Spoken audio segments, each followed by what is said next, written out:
Hello and welcome to Chrissy Love, my fragrance review channel. Be sure to check out my Instagram, my merch shop. Give me a comment, give me a like, give me a subscribe. If you're already subscribed, welcome. Thank you so much for being here. I am glad that you're here with me. Today, I am talking about the most unique fragrances in my collection. So let's jump right into it. I'm going to start off with Chloe Nomade the EDP. This one holds a special place in my heart, though it's not one of my favorite perfumes because it is quite strong. But it has a special place in my heart because it was one of the first perfumes I came across on my journey before I had the YouTube channel, before I really got serious about perfumes in any way. I smelled it in a magazine, the good old-fashioned way, and was totally struck by how intense an experience a perfume can be. Now this has top notes of Mirabelle, bergamot, lemon, and orange, middle notes of freesia, peach, jasmine, and rose, and base notes of oak moss, patchouli, amberwood, white musk, and sandalwood. And on first spray on my skin, this is a spicy, earthy, definitely perfumey perfume. For me, the oak moss and the patchouli and the amberwood, those base notes really shine the most. I'm not really getting fruit, florals. It's more of a classic chypre. Now the dry down, the oak moss and patchouli, of course, continue to shine. It doesn't develop too much on my skin away from how it was at the beginning, but it's a really stunning blend. It's perfumey, but it's also complex. It's a little bit powdery. It smells grown. It smells like you would like go into a really high end, like Saks Fifth Avenue type place and smell it on people, smell it in the store. It just smells rich and decadent. Performance-wise, it is ungodly strong. I mean, I spray one little bit on my wrist and tap, tap, tap, tap, which is not usually how I do it. I usually overspray. But if I do any more than that, I mean, I am just bathing in it all day, and it is actually nauseating. So extremely strong perfume that lasts a very long time. So good value. Yes, that's Chloe Nomade, the Eau de Parfum. Next, this one's super fun and definitely appeals to my gourmand bone. It is Snif Crumb Couture, and I never bought anything from Snif before. None of their scents really appealed to me that much, but when I saw the notes for this one, I knew I absolutely had to have it. So this has notes of croissant, vanilla, tonka bean, wild berries, sandalwood, and black currant. And on first spray, it's really a berry jam on croissant with a sugared crust. It's hyper realistic. Very bready, doughy, jammy, like absolutely a gourmand to its core.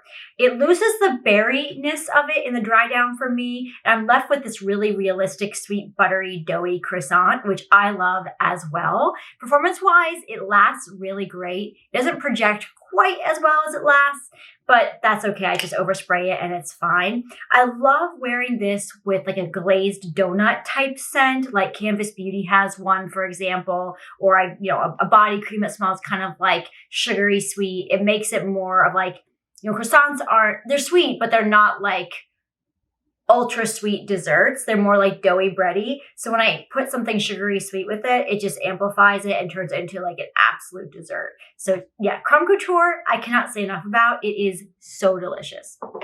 On a totally different note, I have Victoria's Secret Rose Caramel, and this collection came out in 2016. It was a bunch of different rose scents like Rose Violet, Rose Bergamot, I think a couple of others, but this is the favorite of mine that I've smelled so far from that line. It has notes of caramel, rose, and jasmine, but it's not a gourmand.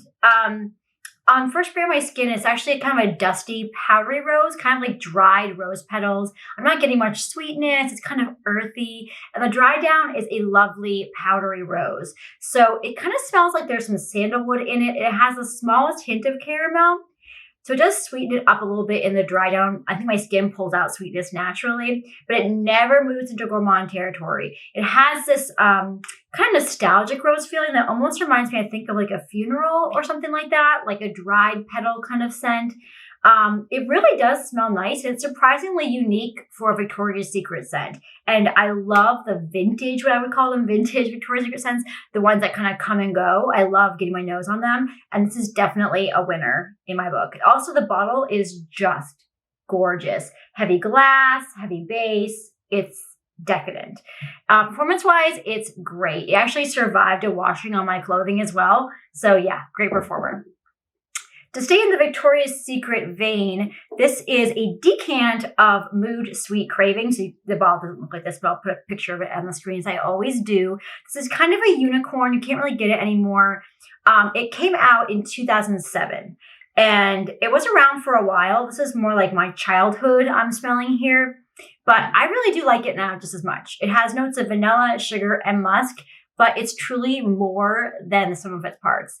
At first on my skin, it's this vanilla frosting scent, like tooth-achingly sweet with a bit of musk. And the dry down gives me like cherries and cream vibes with this rich, sweet, dense musk in there. It's creamy, it's delectable, it's gourmand, it's rich and alluring. And it does have kind of like an early 2000s vibe to it that I can't quite explain. But performance-wise, it is beast mode. It lasts and projects. I did decant this because I got a bottle that was broken, but it's so expensive online. I had to buy a broken bottle to get it at any kind of normal-ish price. So that's why I decanted it into this. But I'm really, really glad I have it. Next, I have here Memoire Archives Work From Home. And on the bottle, it says it has notes of warm cappuccino, sweet caramel, clean linens, and biscotti. And this is a lot like Crumb Couture, kind of like it is what it says it's going to be. My skin on first spray, it smells like a caramel latte with ozone. So ozone is kind of this ethereal note to me. It kind of smells like fresh linen a little bit. It's like kind of like a fresh, crisp type of scent. And the dry down is this powdery musk with coffee. So it leans a little bit on the masculine side, I would say, but it kind of smells like a clean, fresh showered man in the morning drinking his coffee. My boyfriend thinks it smells good, so that's a good thing. Performance-wise, though, it is rather weak. It loses the scent pretty early on. Like that what I like about the scent fades early on. It kind of like fades into non-existence after a little bit, but it's fresh. It's an experience scent for me, which I think Memoire Archives usually are, and I think it's pretty unique. I definitely do get that sense of like biscotti in there. I enjoy it. It's not gourmand, even though it has like coffee and biscotti. It's more like a fresh scent, but I actually really like it. I'm surprised. And then after that, I have one more, and then I have one that's kind of a super special one to me. And now I have Michael Kors Twilight Shimmer. And this was also one that hit me pretty early on in my fragrance journey. It has top notes of plum and red fruits, middle note of Laotian oud, and base notes of praline and woodsy notes. And so this is the bottle. I have the smaller size. I have a backup of this as well, because I never want to be without it. It's just intoxicating. On first spray, it's like an oud and woods type scent. It kind of gives me campfire vibes, but in the dry down, the praline comes out more. And it adds a lot of sweetness and balances that oud out. And I think it's a perfect blend. Like, I get the praline sweetness. I don't really get vanilla, but the vanilla is probably part of the sweetness I'm smelling. But the oud and woods, they aren't like too bad of like the burnt type smell, like by the fireplace kind of thing. It's not that. It's more like a balanced, unburnt, woody, oudy scent with sweetness.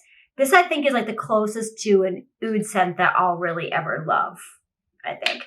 But it's intoxicating in the fall and the winter. I spray up my scarf and just smell it around me. It keeps me warm and cozy, gives me really good vibes. So that is Michael Kors Twilight Shimmer. And then lastly, this is the new release from Ondina. It's called La Playa. I did a whole video on Ondina because they're local to me in Vermont. They are very near and dear to my heart. And they're kind of follow an old school way of perfumery where they really do use actual plant essences and oils. And so these actually are safe to even diffuse into the air. There's no junk in them, which I really like. So let's see, Ondina La Playa, let's talk about it. This has notes of bergamot, clementine, white lotus, lavender, sandalwood, vanilla, labdanum, ambrette, and oak moss. And I like this because it has kind of an herbal lean to it. On first spray, it reminds me a bit of like eating a lemon gelato on a summer day. There's this kind of solar note. There's a zesty, realistic citrus note with some creamy sweetness to it. It's really pretty decadent and almost leaning toward gourmand. And the deep dry down, I get like a vintage smelling vanilla. So like the original notes, after a few hours, they do kind of fade away. And I have kind of like a hint of aldehyde to it. So it kind of gives me this vintage perfume vibe. It reminds me a little bit of Shalimar. Performance-wise, it is excellent. It lasts and projects. It's wonderful. But if I want to get those initial, that lemon gelato feeling, I do have to respray it 2 or 3 times throughout the day.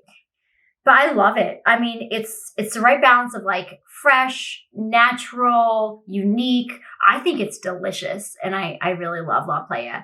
It's probably my favorite that's come out from them. And I'm just so grateful they sent it to me. And also the bottles are really classy, I think. They actually changed their bottles. And I like this design quite a bit with the wood cap and everything. So yeah, definitely check them out. So that is my list of my most unique scents in my collection. I would love to hear what unique scents you have in your collection so I can check them out. If they lean gourmand, all the better. So thanks so much for being here, guys. And I hope you have a very beautiful day.